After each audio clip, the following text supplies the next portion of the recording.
Hello, I am Dr. Georgiana Stanciu, the Royal Canadian Regiment Museum curator, and we are back with the RCRM Speakers Series. Today, the series brings forward the aftermath of German surrender on 8 May 1945. In the weeks following this event, the 1st Canadian Army switched from combat to a very different type of operation: the disarmament of thousands of enemy troops and the care for the civil population, at the time deprived of both liberty and food. In the process, Canadian soldiers discovered Nazi camps and Holocaust survivors abandoned within. We have invited a doctoral candidate in history at the University of Western Ontario to share the discoveries of her research on the topic of Canadians' work in liberating the Netherlands from German occupiers. Her name is Sara Poulin. She completed her BA in History at King's University College in 2014 and her MA in History at the University of Western Ontario in 2016. Her research focuses on Canada's role in the liberation of Nazi concentration camps at the end of the Second World War and how the legacy of that action shaped Canadian understanding of the Second World War and the country's position in the post-war order. The title of her talk today is "The 1st Canadian Army and the Liberation of Nazi Concentration Camps in April 1945.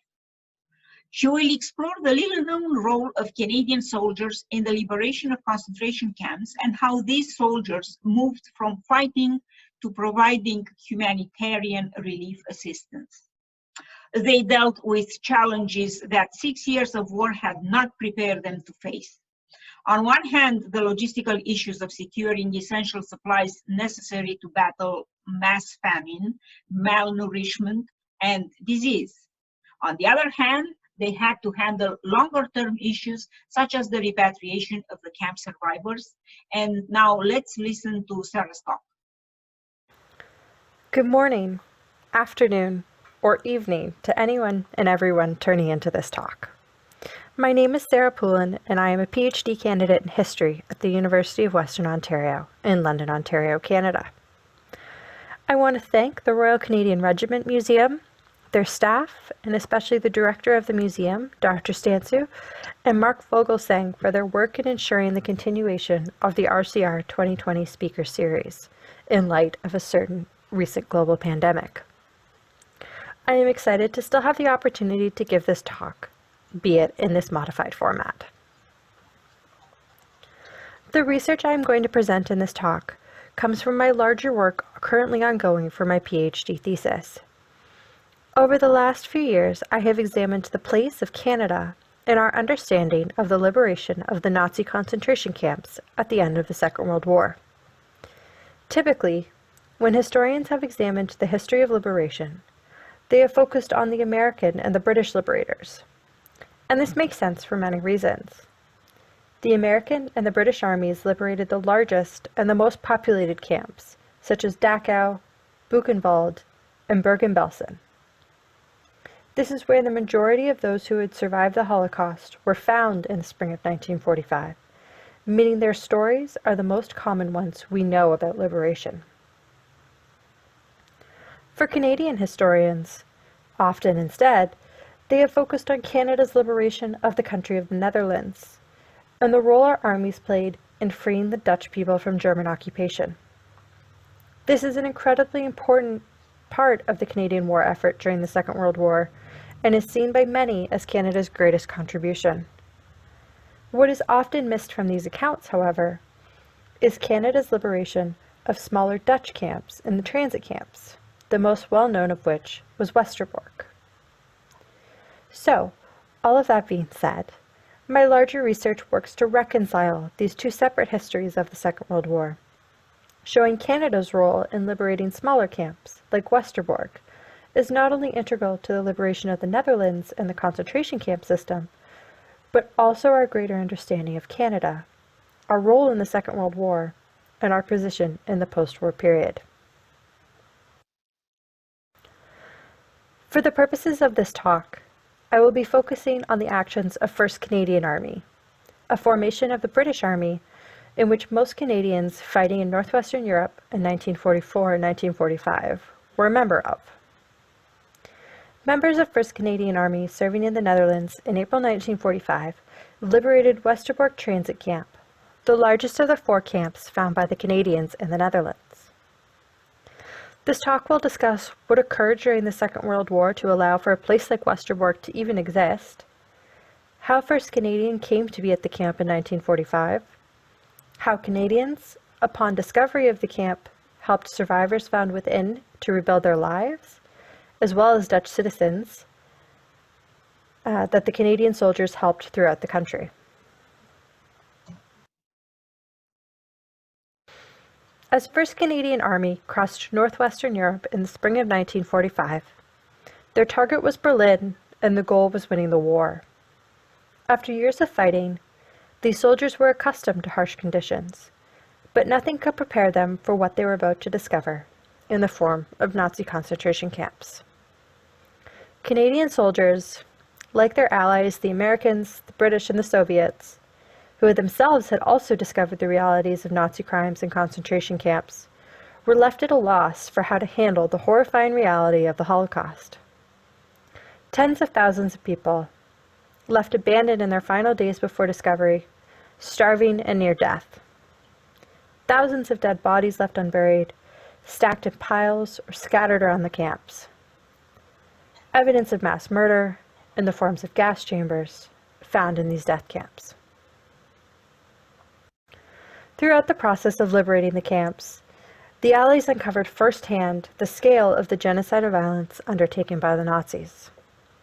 Despite the fact that the liberation of the camps or the rescue of the European Jewish population was not a focus of the war plans, it still became a central point of attention and policy from that moment forward. Berlin was important, as defeat was essential in order to be able to help these liberated victims. But in the meantime, policy had to be improvised in order to help in any way they could. But how did we get to this point in the spring of 1945? To understand this, and Westerbork's position in that history, we need to go back 12 years to January 1933.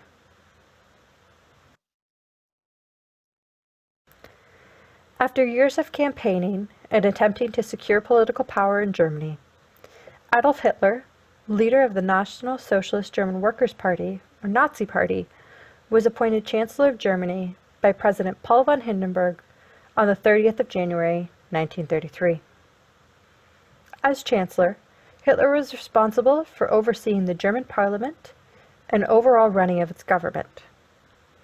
And though he was in an appointed position of Chancellor, rather than elected position of President, the German people were generally in support of the aims of the Nazi Party in 1933, which included massive economic measures to help the nation recover from the devastation caused by the Great Depression. Slowly, Hitler spent the 1930s consolidating his power into a system in which he controlled everything: schools, radios, newspapers, the civil service, parliament, anything you can think of. The Nazi Party had created a system to control it. Most important for us, however, was the establishment of the concentration camp system in March 1933. Following a fire at the German Parliament building, which was blamed on the German Communist Party, Hitler and the Nazi Party quickly passed emergency laws that allowed them to arrest and imprison political opponents who could be considered threats to the security of the German state. The concentration camps were created in this period of arrests, as the traditional prison system quickly became overrun. The first camp that was opened was Dachau, located just outside of Munich. Initially supposed to hold only 5,000 political opponents of the Nazi regime, Dachau would eventually see tens of thousands of prisoners walk through its gates over its 12-year existence, as would many other camps as well.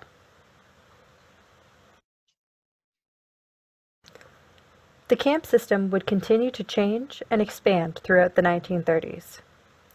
Following a violent pogrom in November 1938, the camp system saw its first major influx of Jewish prisoners, as prior to this, prisoners had not been arrested for simply being Jewish, but rather for other crimes.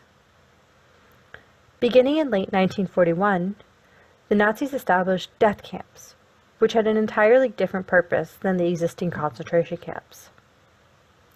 This marked the biggest transition in the camp system, and came because of a decision that had been made in the fall of 1941 to murder the Jews of Europe. While people absolutely died and were murdered in the concentration camps, this was never their intended purpose. Prisoners were more likely to die from starvation, disease, or overworked in these places of containment. By the end of the war, tens of thousands of people lived in concentration camps. Death camps, of which only 6 were ever built, were built for killing the Jews of Europe. These only ever had a prisoner population of a couple hundred, usually only enough to run the camp on a day-to-day basis. In the death camps, people were purposely murdered, often in gas chambers. It is here that the most commonly known parts of the Holocaust took place. So, how does a camp like Westerbork fit into this system? Westerbork, which I will talk about in more detail in a bit, was classified by the Nazis as a transit camp. Transit camps were found in the occupied European countries like the Netherlands or France, and were used as places to briefly detain prisoners prior to their deportation to other, often larger, Nazi camps.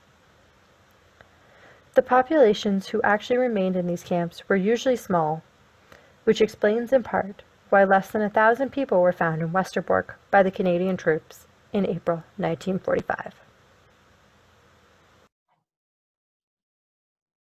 In the midst of the creation of this highly elaborate camp system, with hundreds of incarceration sites across occupied Europe, Hitler brought the German nation to war.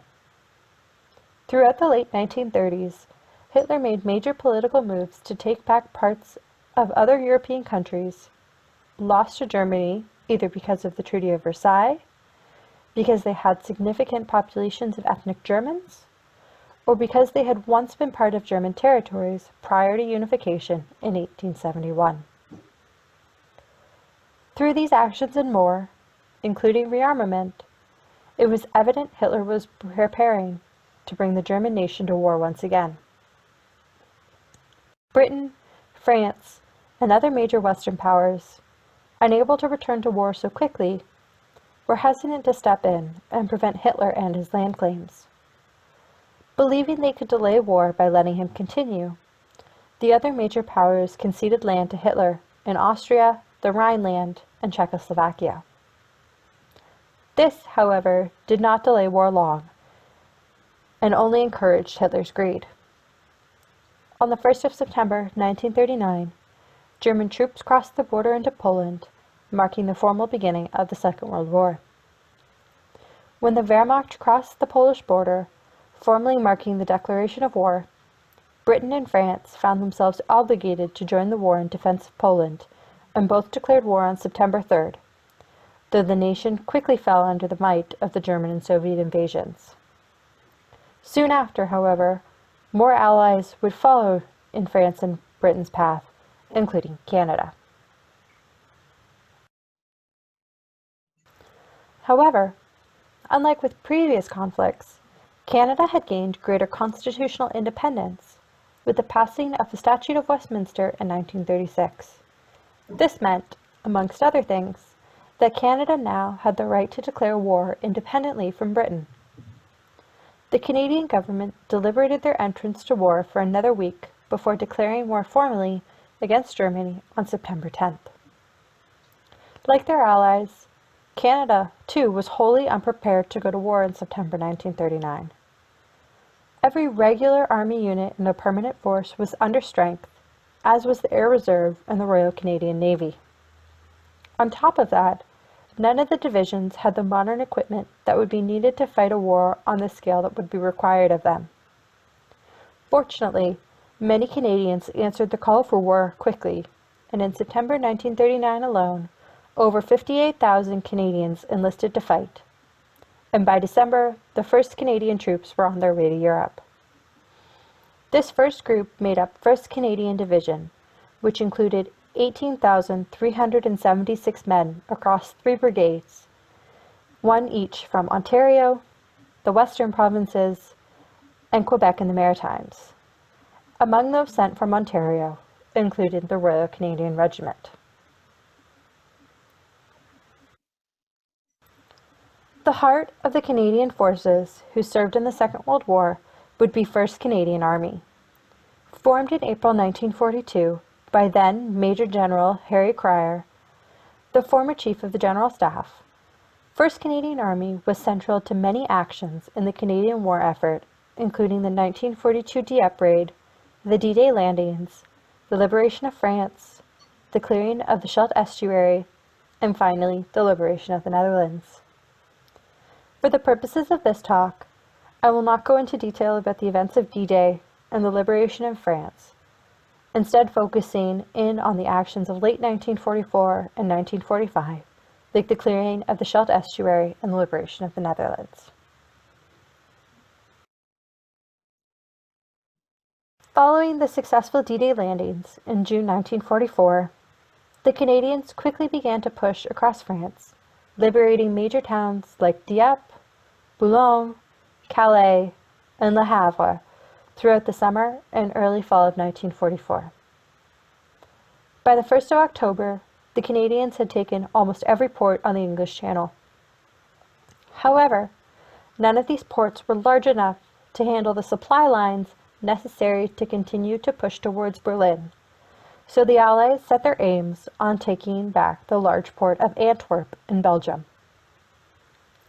It did not take long for the 2nd British Army to seize the port at Antwerp, but however, the Germans still retained the Maas River, which cut off access to the North Sea from that port. If the Allies could not restore sea access to the port, it would be unusable for them. This set up the campaign for 1st Canadian Army to clear the Scheldt estuary, an area in northern Belgium and southwestern Netherlands. The Battle of the Scheldt was a very difficult undertaking. The entire area was extremely well fortified by the Germans, and the terrain was flooded and muddy, as it was below sea level. To combat these difficult fortifications, the Royal Air Force was brought in, and they dropped 10,000 tons of bombs on the area, creating a large gap in the walls, which flooded the area more, making it almost impossible for the Germans to maintain their own supply lines. This allowed the Canadians to make amphibious landings in the central area of the territory. 1st Canadian Army took control of the Scheldt estuary through 4 different operations, which saw access secured to South Beveland, Leopold Canal, and the Walcheren Island. Throughout October 1944, multiple Canadian divisions fought to take back control of the Scheldt and the river access to the North Sea. They liberated many Dutch towns, such as Bergen-op-Zoom, where troops were greeted enthusiastically by crowds, and Ghent, where the entire 3rd Division was invited to spend a week there as guests of the liberated citizens. By November 2nd, the fighting for the Canadians had stopped, and the minesweepers were able to come into the river. After 3 weeks of clearing, the port was once again accessible, and the first ship, a Canadian freighter, Fort Cataraqui, arrived on November 28th. The fighting was extremely difficult in the cold October and early November weather, and 1st Canadian suffered 12,873 casualties as a result of the campaign. However, despite many struggles, 1st Canadian Army emerged victorious from the Scheldt, marking this as one of their most significant contributions to the eventual Allied victory. In clearing the Scheldt estuary, 1st Canadian Army liberated the port at Antwerp and the Maas River, opening crucial supply lines needed to continue to support the Allied advance further into Europe. The next major action of the war was the well-known counter-assault by the Germans, the Battle of the Bulge. Crossing the Ardennes forest in December 1944, the Germans attempted to recapture Brussels and Antwerp and surround the British 21st Army Group which included 1st Canadian Army, in a giant pocket. They pushed past American troops holding the forest, but were halted by General George Patton's 3rd Army fighting in the town of Bastogne, Belgium. Fortunately, for 1st Canadian Army, they narrowly escaped this German attack and were never directly threatened or engaged during the Battle of the Bulge. This left them able to come out of the winter of 1944 to 1945 ready to continue in the liberation of the Netherlands. 1st Canadian Army launched into Operation Veritable on the 8th of February 1945, the plan that would bring the Canadians into Germany for the first time in the war. 1st Canadian Army was given the task of attacking German fortified zones on the Rhine River, which once beaten would allow the crossing of the river. Following this action, Harry Creer continued to lead 1st Canadian in the crossing of the Rhine River on March 23rd, with the entire division finally crossing the river by March 27th. This brought 1st Canadian Army firmly into Germany, wherein they would continue to progress towards Berlin with the goal of ending the war in Europe. After clearing the Rhine River, 1st Canadian Army split their attention between the liberation of the northern Netherlands and the conquest of northwestern Germany. In particular, 1st Canadian was given the task of liberating Holland. Lieutenant General Charles Fuchs and the 1st Canadian Corps was sent into the western provinces of Holland, where they quickly crossed the region, liberating towns like Deventer, Emden, Arnhem, and Apeldoorn, while 2nd Canadian Infantry Division, under the command of Major General Bruce Matthews, took on the task of facing the Germans and their major defensive line at Orange Canal. Despite the Germans having control of the canal and having destroyed most of the bridges across it, the Canadians were able to launch parachutists into German territory and secure victory of the region in that way instead. The paratroopers took control of the village of Westerbork, which had been the German headquarters for the region. This disrupted the Germans' ability to coordinate an effective defense against the Canadians, pushing against their lines at Orange Canal. Once in the area, the Canadian soldiers were made aware of the fact that they were near a camp named Westerbork, which was situated in the northeastern part of the Netherlands in the Dutch province of Drenthe, near the towns of Westerbork and Essen. Initially, troops were not aware the camp held civilians, but soon were alerted to the fact that it was believed to have a population of approximately 1,000 Jews and political prisoners. Members of South Saskatchewan Regiment and 8th Reconnaissance Regiment entered the camp without a fight on April 12, 1945, as the gates were open and undefended. Approximately 140,000 Jews lived in the Netherlands before the start of the Second World War, including 15,000 German Jews who had fled Nazi Germany as refugees in the 1930s. Because of this influx of Jewish refugees throughout the 1930s, the Dutch government decided to build a place of temporary accommodation. This place was Westerbork, and it was opened initially in October 1939. Under its official title of Central Camp for Refugees, Westerbork, the Dutch built several small cottages to house families and large military-style barracks to house single men and women. The camp continued to function after the Germans invaded the Netherlands in May 1940, and by May 1941, the camp held a population of about 1,100 Jewish refugees, most of whom were from Germany. On July 1, 1942, the German security police took over control of the camp and renamed it Police Transit Camp Westerbork. This name change reflects the change in the camp's purpose. Westerbork was no longer a camp for refugees, but rather a place to house Dutch Jews before they were deported to death camps across German-occupied Poland. Within a few days of this change, a 2-meter-high fence was erected around the camp, and several watchtowers were installed along its perimeter. A battalion of Dutch police officers also arrived to take over as guards for the camp. Not long after, deportations began. Deportation trains left Westerbork every Tuesday, with the first leaving the camp on the 15th of July, 1942. From then on until September 3, 1944, 97,776 Jews were deported from Westerbork. 54,930 went to the Auschwitz concentration and death camp. 34,313 went to the death camp at Sobibor,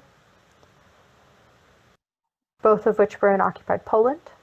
4,771 went to the Theresienstadt ghetto in occupied Czechoslovakia, and 3,762 went to the concentration camp Bergen-Belsen in Germany. Amongst the tens of thousands of Dutch Jews deported to Germany was Anne Frank and her family, who had hidden themselves in their home in Amsterdam before being turned in to authorities. As Canadians approached closer to the camp in the days leading up to April 12th, the German guards there abandoned it. When the Canadians finally reached the gates itself, troops were greeted by hundreds at the camp fence, and tanks were rushed upon and covered with people as they drove into the camp. Soon, survivors started flying the Dutch tricolored flag and orange flags, which they had kept hidden from their camp guards. When the troops entered, they found nearly 900 inmates, most of whom were Dutch Jews. The task of holding and guarding the camp was given to D Company of the Royal Hamilton Light Infantry, who arrived on the afternoon of the 12th. Together, the Jewish survivors and their Canadian liberators celebrated that first day with the sharing of rations from the soldiers and dancing and singing. Estimates range from 876 to 909 for the number of prisoners found in Westerbork at liberation. There were prisoners of all ages, including many young women, who got along well with the Canadian soldiers. According to Liberator Cecil Law, the Royal Hamilton Light Infantry soldiers were quite taken with the women in the camp, and were sad to leave when relieved by A Company of South Saskatchewan so they could rejoin their regiment. Because the Germans still held the west of Holland and northeastern Holland, and they had no civil status within the country until the Dutch authorities could be reinstated, the former prisoners found in Westerbork were confined to the camp until the Dutch could take over. The Canadians, along with the military government and later Dutch civilian authorities, had to work with the prisoners to begin the long task of preparing them to return to a normal life. The liberated needed new personal documents, identity cards, ration books, money, and even clothing. Every basic need was required to help the transition back to civilian life. Rabbi Samuel Cass was a Jewish chaplain with 1st Canadian Army and was in Paris on leave when he heard of the discovery of Westerbork. He quickly returned to the Netherlands and arrived at the camp on the 20th of April. He planned this visit to be a quick preliminary visit, but instead remained through the weekend, conducting religious services for survivors over the Sabbath and listening to their stories. In comparison to what other liberators were seeing at the newly liberated camps like Bergen-Belsen or Buchenwald, where tens of thousands of survivors had been discovered, Westerbork looked different. As a transit camp, the conditions in the camp were relatively favorable, if I can use that term, in comparison to the extensive and unimaginable overcrowding and rampant disease present in places like Belsen, where in the last few weeks of the war, nearly 50,000 people had been held in a camp that was designed to hold only a few thousand. But Samuel Cass worked with the Westerbork survivors to understand their trauma and tried to look beyond the appearance of the camp and make sense of the psychological terror they had experienced. Less than 25% of the pre-war Dutch Jewish population had survived the Holocaust, leaving those in Westerbork to wonder if they would ever see their family members again. Cass continued to return to Westerbork whenever he could over the coming weeks, aiding the former prisoner population in any way he could.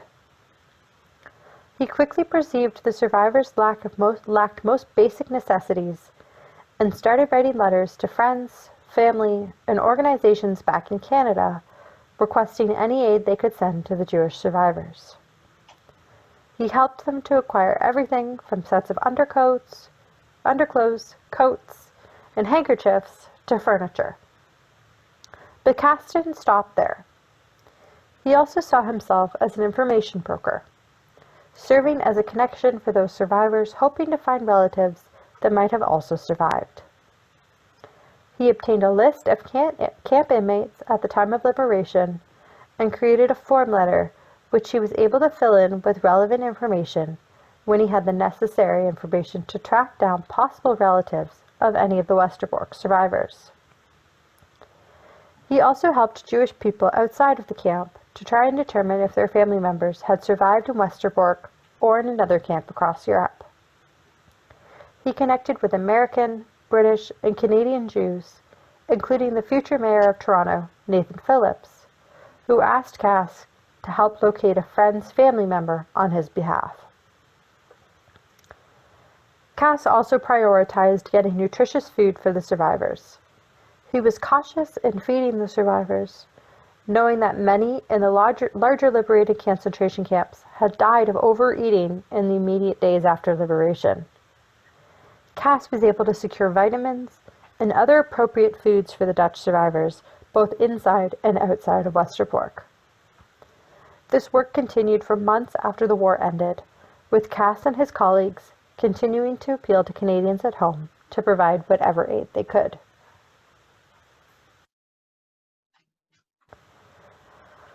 The work Samuel Cass did in Westerbork was only one portion of the work he had been doing to help the Jews of Europe since first joining 1st Canadian as a chaplain. When Cass first worked with liberated Jews in the Netherlands, the first aid he gave them often came from Jewish Canadian servicemen. In late 1944, Cass met a group of Dutch Jews in Breda, which had been liberated by the 1st Polish Armored Division under the command of 1st Canadian Army. Only 30 of the 200 members of the Breda Jewish community had survived the war by hiding out. Cass and his soldiers spent that winter working and meeting with Dutch survivors, even celebrating Hanukkah with them in December. Later on, Cass and other Jewish chaplains and soldiers would hold parties for the Jewish children in the areas they were stationed, and they helped to reintroduce Judaic life back into the Netherlands. They oversaw the repair and rededication of synagogues and helped the community to celebrate Jewish holidays such as Passover.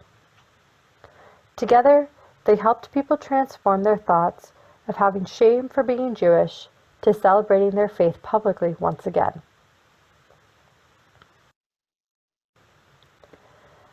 Outside of the camp and the Jewish community of the Netherlands, Canadians worked to help the desperate Dutch civilian population who had been suffering harshly under their German occupiers. In addition to spending the last days of the war battling the ever-present German forces, the Canadians and their allies took on the additional task of rescuing the Dutch civilian population from total starvation. In the fall of 1944, the Dutch government in exile had called for a nationwide rail strike to prevent further German advances. In retaliation, the Germans forbid all food transports from traveling into the Western Netherlands. This, coupled with typical wartime shortages, as well as the difficulties of food supplies in winter, meant the Dutch population had starved throughout the winter. Daily rations fell from 1,400 calories in August 1944 to 500 calories in April 1945. 500 calories would be the equivalent of eating about 1 potato, a slice of bread, and 1 sugar beet. Many people resorted to eating tulip bulbs as a form of sustenance to survive the difficult months. The food issue across the country of the Netherlands became so dire in the last few weeks of the war that the Germans permitted the Allied bombers to drop food parcels to the starving population, and special Canadian trucks were allowed to bring food across the German lines before the final capitulation. Though distribution, while still fighting, was slow and often disorganized, eventually the Canadians were able to distribute food and vitamins throughout the starving Dutch population. Daily Herald reporter Peter Stursberg wrote that, quote, "The effect of starvation is noticeable in the pinched and pasty faces of people here. Some of them are so weak from hunger they can hardly wave to us." This period, known as the Hunger Winter, saw the death of approximately 18,000 to 22,000 people in the Netherlands. After a ceasefire was negotiated at the end of April, food continued to be rushed into the cities.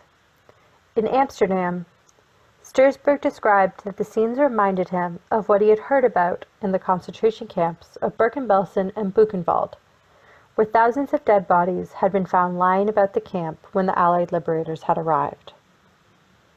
There were coffins all over the city of Amsterdam, and churches had been turned into morgues to accommodate for the massive loss of life in the city.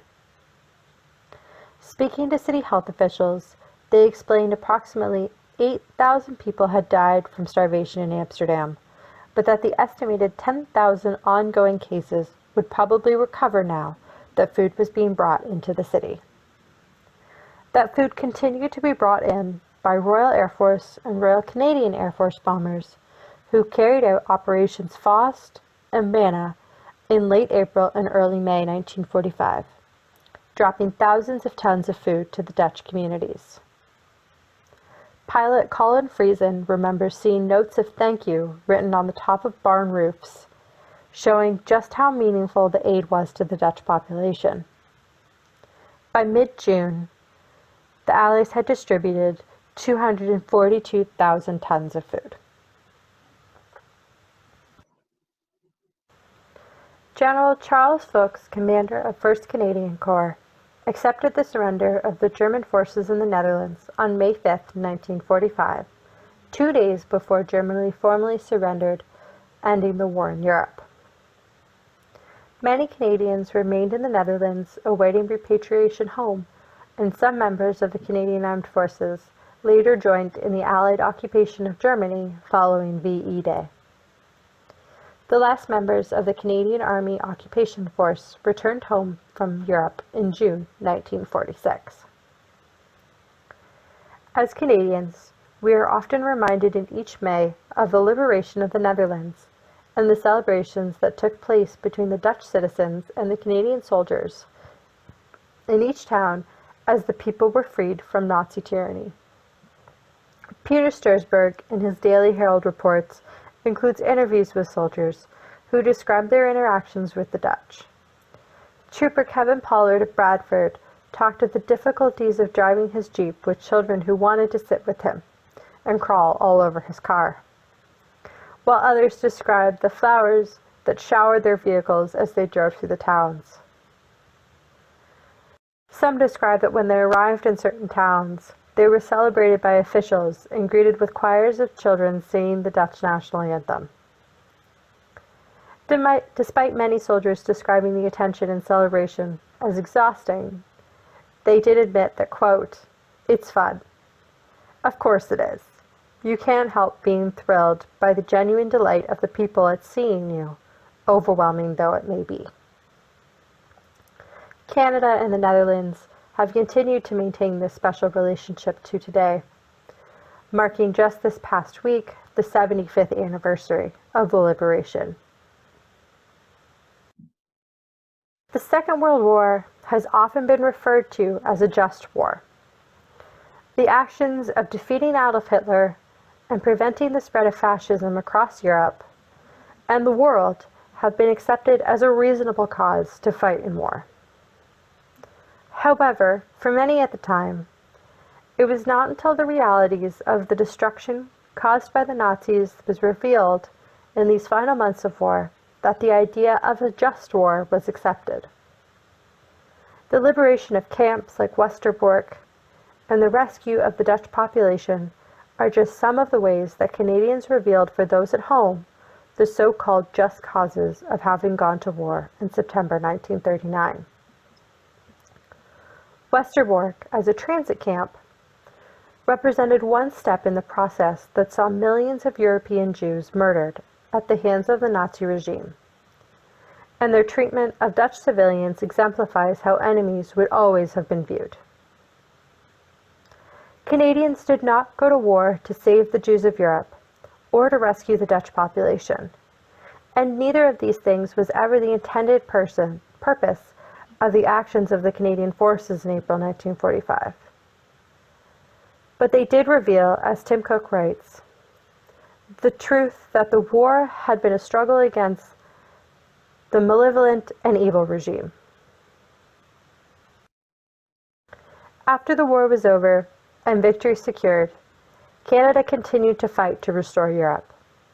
Servicemen like Samuel Cass continued to seek aid and help survivors rebuild their lives, while at a much higher level, the Canadian government continued to provide aid to not only the Netherlands, but many other European nations. Canadians believed that they could contribute to the process of rebuilding Europe by providing aid, and therefore made it a central aspect of their foreign policy work in the post-war era. Through the discovery and the liberation of the camps, the Second World War for Canada became not only about preventing world domination, but also about providing relief and rehabilitation for their many victims in the post-war years. Thank you for joining me and listening to this talk. I again want to thank the RCR Museum for the invitation and the opportunity to present my research.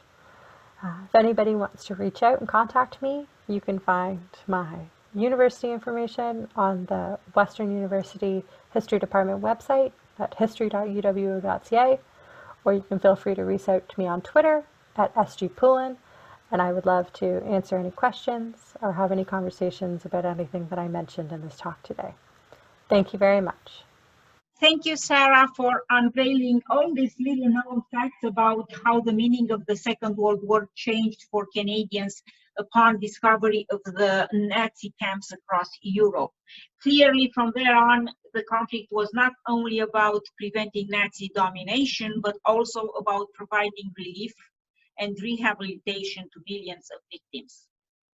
Next month, our speaker series continues with Michael Baker, curator of Elgin County Museum in St. Thomas. He researched the British Commonwealth Air Training Plan, many times described as Canada's major contribution to the Second World War effort.